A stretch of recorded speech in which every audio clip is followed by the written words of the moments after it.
A note on and starring Pancho as himself.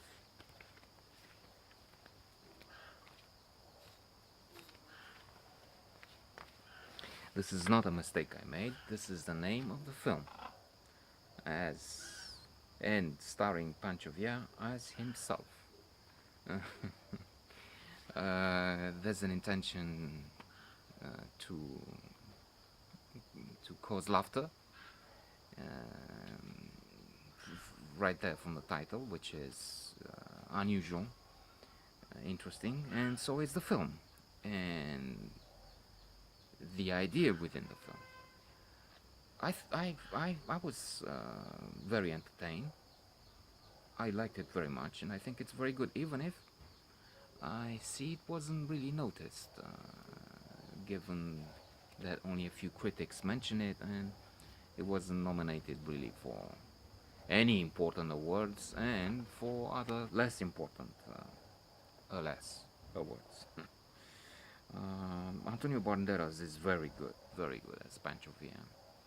He is playing with zest. He has vitality, charisma, energy. Um, he's communicating very well through the camera, and the personage is challenging, it's complex. On the one hand, he can be seen as despicable, cruel, unjust. At one point, a British subject who has property in Mexico, in the area controlled by and plundered by Pancho Villa and his men, is indeed perhaps a bit um, irreverent and emotionally unintelligent, seeing as he was dealing with Pancho Villa and he knew the context, he knew the way this was going, what the revolutionaries were getting into, and he shouldn't have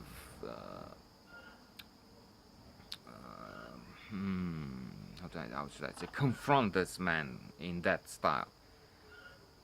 The British guy was brave, yes. He was right in the fact that his property was really devastated, and it makes sense. One is upset, but then maybe he should have thought also of his life, which ends there. And so this is outrageous. This makes Pancho Villa a murderer. On the other hand, he is friendly. He's with those who get on his good side, if you will. He seems to be keen on helping the poor people.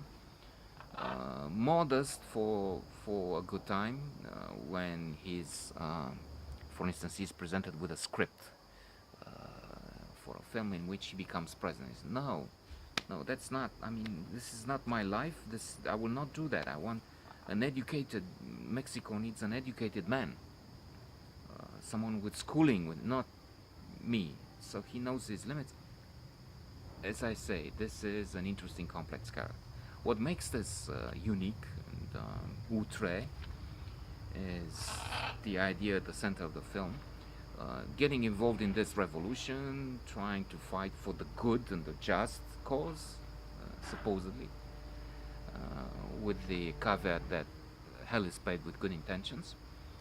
He runs out of money, and that's a clever way to finance it. He writes to Hollywood. D.W. Griffith, one of the star filmmakers of the time, if not the ultimate star, gets the message, and he says he would get money from a Hollywood filmmaker, and he would allow this and give exclusivity. He would allow them to film the revolution, the fight, and this is indeed a premiere. This is the first time real fighting is filmed, not with the great success to begin with, because it didn't allow for cinematic effects.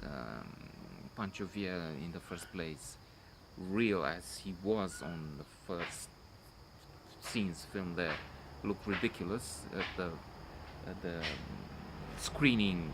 People in the room laughed, shouted. Uh, and so they came up with the idea that they should make a script, go back, and film with him, with some interesting uh, provisions in the contract. You have to repeat a scene if we couldn't. You have to fight only when it's possible for us to get it on film, not at night, and on and on. So the film is really funny, hilarious at times, I thought. As I said, the main character, inspired by real life, of course, it's fascinating and horrifying. And it is